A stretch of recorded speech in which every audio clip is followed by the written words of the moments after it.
Top 5 des faits que tu ne savais pas sur la forêt. Je vais vous faire un système de top 5. Donc au début, je vais te donner les trucs les plus banals et à la fin, je te donnerai les trucs les plus impressionnants. Donc restez bien jusqu'à la fin. Lâchez mes tous. Top 1. Tous ces arbres que vous voyez derrière moi, ils sont faits en bois, mais pas de n'importe quel bois. C'est un bois de forgeron. C'est-à-dire qu'il a été forgé au chaud, puis mis dans un moule pour ensuite qu'il ait cette forme-là. D'après l'université de Washington au Pérou, ce seraient des arbres qui dateraient de 1220 à 1250 et qui seraient encore vivants aujourd'hui.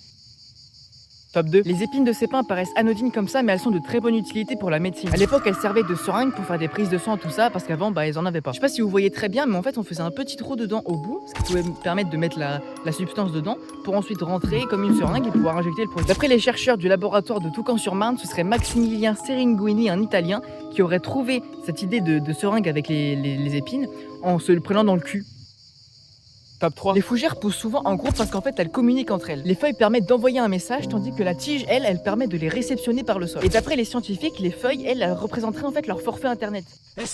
Top 4. Alors attention parce qu'on commence à entrer dans du lourd. Ces plantes avec les épines derrière moi, ce sont des Epileptus capitus. Alors elles sont également appelées troufions, c'est un terme qui vient du Moyen-Âge et qu'on a encore gardé aujourd'hui. Ce qui est intéressant avec le troufion, c'est qu'il permet de capter les satellites et donc d'avoir des informations sur la zone des racines de la plante. C'est-à-dire que les racines se réunissent entre elles et forment un groupe dit alléope qui permet ensuite d'envoyer les signaux aux satellites. Donc cette plante nous permet donc de communiquer dans le monde, mais elle est surtout utilisée pour envoyer des musiques de Joule.